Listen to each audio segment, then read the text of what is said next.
This wasn't just a relationship. It was a rescue mission disguised as connection. You thought you were helping them, but heaven says you were placed there to hold back the storm. Is it love, or is it war? Is it burden, or is it breakthrough in disguise? Is it their soul you're fighting for, or your own? Stay until the end, because what you're about to hear may explain why your spirit has been restless, why their name won't leave your prayers, why every time you try to walk away, something sacred pulls you back. Welcome to Chosen One's Sanctuary, where the unseen battles are named, and those marked by fire find their scroll. In Luke 22:32, Jesus says to Peter, "I have prayed for you, that your faith may not fail, and when you have turned back, strengthen your brothers." This was not just comfort, it was a commission to carry someone through their chaos. And now, you are the one being asked to stay when it would be easier to leave. So listen closely, because what you're carrying may be the only light left in their storm. Stay, because the signs that are about to unfold may explain your entire life. The divine assignment in disguise. There are no accidents in the architecture of heaven. That person in your life, the one who drains you, stirs you, breaks you, burdens you, was placed there with divine intention, not as a test, as an assignment. You didn't meet them, you were sent to them. Like Esther, who entered the palace not for comfort but for confrontation, your proximity to their pain is not misalignment, it is mission. You are the intercessor wrapped in human skin, a carrier of divine mercy assigned to stand where others have walked away.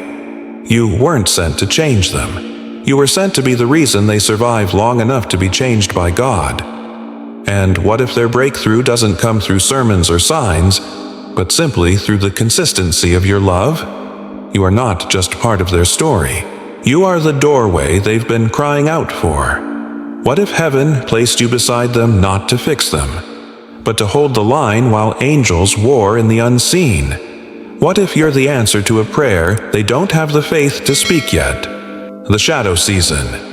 Why you were paired with their pain. God often speaks loudest through silence, and sometimes his voice sounds like delay.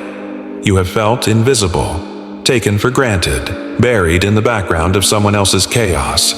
But buried things are not forgotten. They are being rooted. David served in Saul's court, anointed but unrecognized.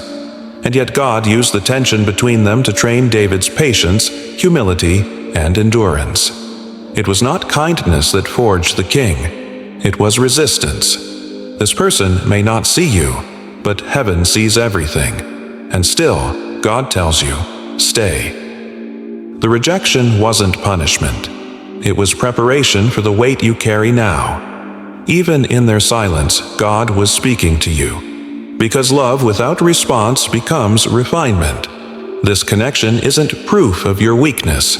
It's proof of your resilience. But what if the longer you remain, the more your presence becomes the holy contradiction that convicts their chaos? The forge of faithfulness.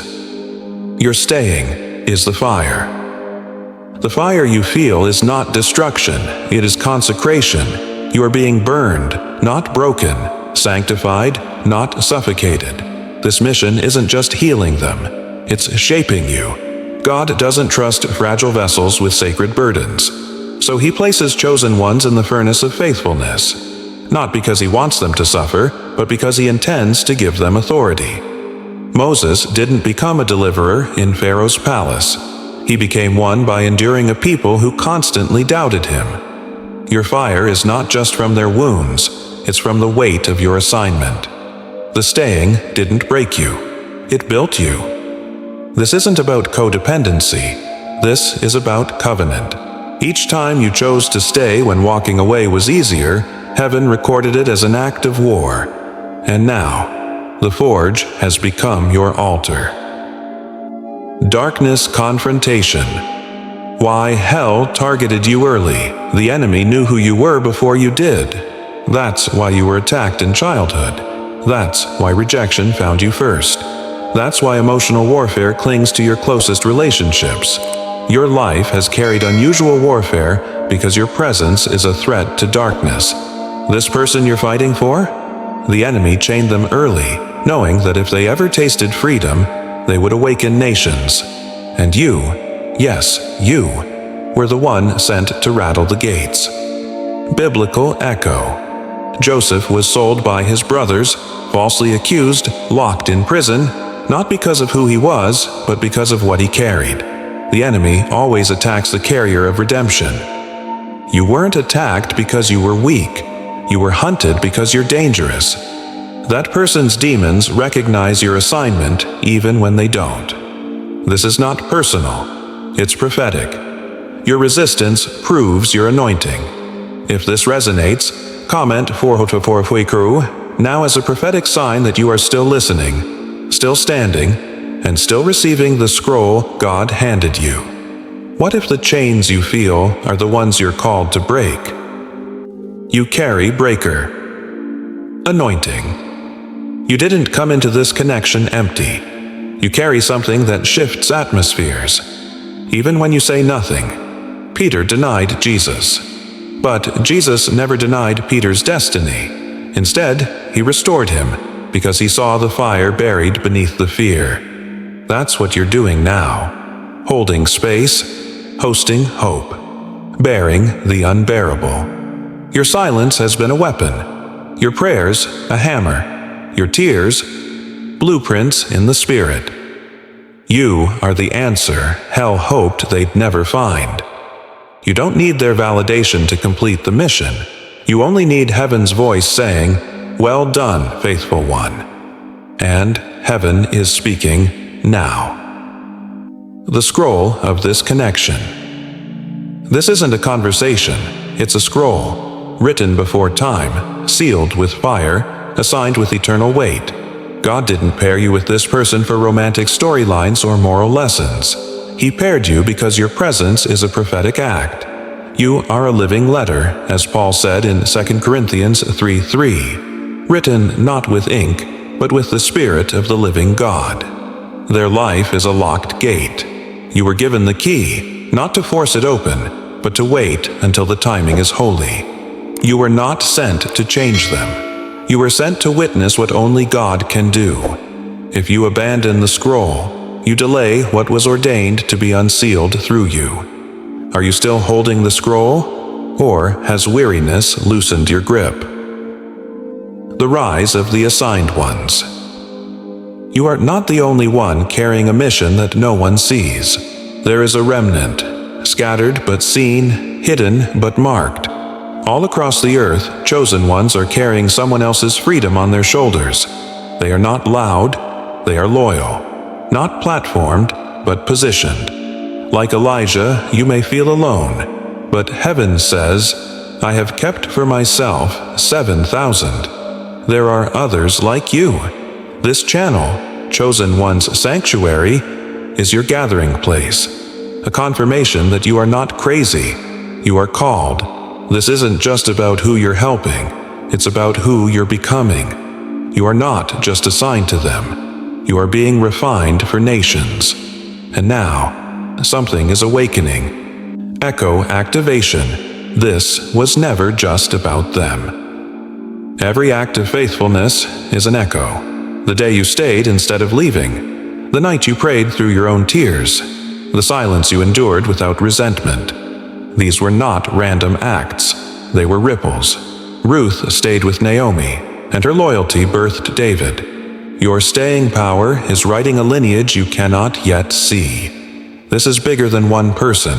This is about what gets unlocked through your obedience. Your faithfulness today will echo through souls you've never met, in cities you'll never visit, across generations you'll never see. You are not just helping. You are activating legacy, and legacy never dies. There is a reason it's felt this heavy, because what you're carrying is not just a connection. It is a covenant forged in fire and wrapped in eternity. You thought you were just loving them, but heaven reveals you were interceding for a generation tied to their name. This was never about the visible outcome. It was always about the invisible obedience. Your presence wasn't a response. It was a revelation. Final insight. You weren't assigned because you were the strongest. You were assigned because you wouldn't walk away. Chosen. 1. You have endured the silence. You have stayed through the storm. You have been misunderstood, overlooked, and spiritually exhausted. Yet you did not retreat. This is your confirmation. You are the one heaven trusted. And now the decree is sealed. You have been assigned. You have been tested. And now you are being entrusted. If this word confirmed what your spirit already knew. Comment 7GC7 below as a sacred seal. If a line struck your soul, share it. Let the remnant know what stirred your spirit. And if you know you've been called for more, subscribe and join us here at Chosen One Sanctuary, where the hidden are revealed, the refined are gathered, and the sent are never alone. You are not alone. You are the next echo.